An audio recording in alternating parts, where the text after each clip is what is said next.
Maharashtra news, सर्वसामान्यांच्या हक्कासाठी, न्यायासाठी। वाईमधील जुन्या फ्लॅट धारकांची शेजारील नियमबाह्य बांधकामामुळे होणारी कोंडी मोकळी करण्यासाठी पैलवान अजित कांबळे यांनी निवेदन देऊन नगर परिषदेकडे दाद मागितली आहे। वाई शहरांमधील सर्वे नंबर 487 मध्ये नियमांचे पालन न करता गेल्या काही दिवसांपासून मोठ्या इमारतीचे काम सुरू केले आहे। हे बांधकाम सर्वे नंबर 488 मधील जुन्या इमारतीस अगदी घासून गेल्यामुळे सर्वे नंबर 488 मधील इमारतीतील फ्लॅट धारकांना मोठा त्रास सहन करावा लागतोय। या बांधकामामुळे शेजारील इमारतीचे पाणी पुरवठा करणारे पाईप पूर्णपणे बांधकामाआड गेले आहेत। तसेच बाल्कनी बंद झाल्यामुळे आपत्कालीन परिस्थिती निर्माण झाल्यास बाहेर पडण्यास दुसरा मार्ग शिल्लक राहिला नाही। तसेच खिडक्या बाल्कनी बंद झाल्यामुळे व्हेंटिलेशनचा प्रश्न निर्माण झालाय।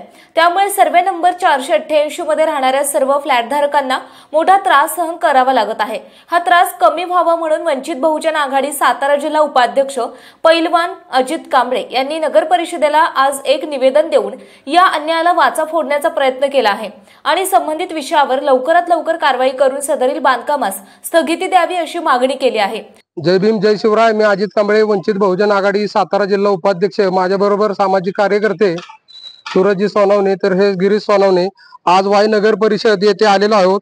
येथे येण्याचं कारण असं की सर्वे नंबर 487 मधील चालू असलेली बेकायदेशीर इमारत हे तत्काळ थांबवण्यात यावी ही आमची मागणी आहे।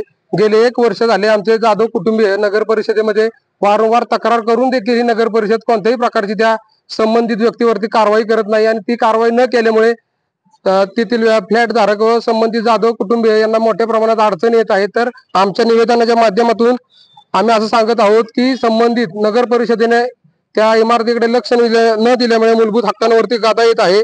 तर ते मूलभूत हक्कांवरती कोणत्या प्रकारच्या गादा येत आहेत ते सांगत आहोत की नगर परिषदेने कोणत्याही प्रकारचं लक्ष न दिल्यामुळे, कसलेही अंतर न सोडता भिंतीला घासून बांधकाम केल्यामुळे संबंधित इमारतीच्या बाल्कन्या खिडक्या बंद होऊन व्हेंटिलेशन प्रश्न निर्माण झालेला आहे। याचा अर्थ असा की ऑक्सिजनचा कोणत्याही प्रकारे पुरवठा होत नाही। त्याचप्रमाणे जर आपत्कालीन परिस्थिती निर्माण झाली तर संबंधित आपत्कालीन परिस्थितीमध्ये खुली जागा उपलब्ध नाही, त्यामुळे कोणत्याही प्रकारची मदत होऊ शकणार नाही। क्रमांक 3 ची मागणी असे की पाणी पुरवठा करणारी पाईपलाईन संबंधित सर्वे नंबर 487 मधील मालकाने पूर्णपणे बंद केलेली आहे। अशा प्रकारे नागरिकांच्या मूलभूत हक्कांवरती एक प्रकारे मोठ्या प्रमाणात संदर्भीय सर्वे नंबर 487 चा मालक नगर परिषदेला घेऊन आमच्यावरती मूलभूत हक्कावरती बंधने आणत आहे, असा मोठा प्रश्न यांनी आमच्या पुढे उपस्थित केलेला आहे। तरी आपल्या चॅनलच्या माध्यमातून सांगू इच्छितो की त्यांचा जर लवकरात लवकर प्रश्न सॉल्व्ह जर झाला नाही तर लवकरात लवकर वंचित बहुजन आघाडी मोठ्या प्रमाणात पावित्र्य घेता एवढं सांगतो आणि थांबतो। मी मानसी विजय जाधव। मी 488 गणपतीवाडी वाई इथे राहते। आमच्या शेजारी प्रशांत खुळपे यांनी त्याचं बांधकाम चालू केलंय आणि त्याच्यामुळे आम्हाला एवढा त्रास होतोय। वारंवार त्याला सांगून सुद्धा तो आमच्या जागेमध्ये त्यानं अतिक्रमण केलंय आणि त्यामुळे आमच्या पाण्याची गैरसोय झालेली आहे। पाण्याच्या पाईपलाईन त्यानं पूर्ण बुजवून टाकलेल्या आहेत। व्हेंटिलेशनचा सगळा प्रॉब्लेम झालेला आहे। उजेड, हवा, पाणी काही आम्हाला येत नाहीये। पूर्ण आमच्या खिडक्या त्यानं बंद करून टाकल्या आहेत आणि आम्ही वारंवार त्याला बोलूनही तो ऐकत नाही। तो आम्हालाच उलट दमदाटी करतो। त्याचा मुलगा वगैरे आम्हाला, मी काल सुद्धा त्याच्याशी व्यवस्थित त्याला समजावून सांगितलं, पण त्याचा मुलगा ऐकायला तयार नाही। तो मला काहीही धमक्या द्यायला तयार लागला, मी असं करेन तसं करेन, मी इथं भिंत घालणारच, म्हणजे त्याला खूप सांगितलं। तर आता आमची अशी मागणी आहे यांच्याकडे, अजित भाऊंकडे, की तुम्ही काही करून तुम्ही तरी आम्हाला न्याय मिळवून द्या, कारण आम्ही इतके दिवस झाले सगळीकडे फेऱ्या मारतोय, आम्हाला कुठेही न्याय मिळालेला नाहीये। नगरपालिकेमध्ये सुद्धा येऊन झालो, आम्ही सगळे अर्ज दिलेले आहेत, पोलीस स्टेशन झालं, सगळे प्रकार झाले, त्याला समजावून झालं।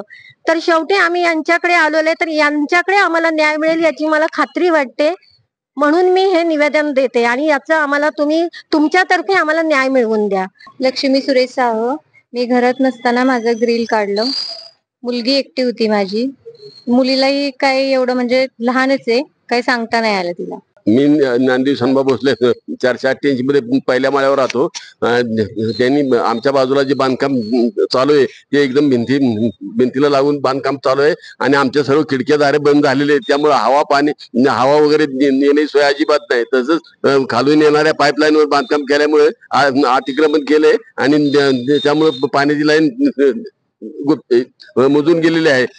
यदा कदाचित पाणी आणि हवा या दोन्हीपैकी आम्हाला काही येत नाही आणि काय विचारायला गेलं तर म्हणजे दमदाटी करतात, उद्धटपणे वागतात. यापुढे आमच्यापैकी आमच्या 488 मध्ये राहणाऱ्या कुठल्याही भाडेकरूला किंवा राहणाऱ्या कुणालाही जर का कुठल्याही प्रकारचा त्रास झाला तर आमच्या जीविताची वित्त किंवा जीवित यांची आमची हानी झाली तर याची संपूर्ण नैतिक जबाबदारी याची राहील हे आम्ही जाहीरपणे सांगतो. मुख्य संपादक अमर बनसोडे पाटील.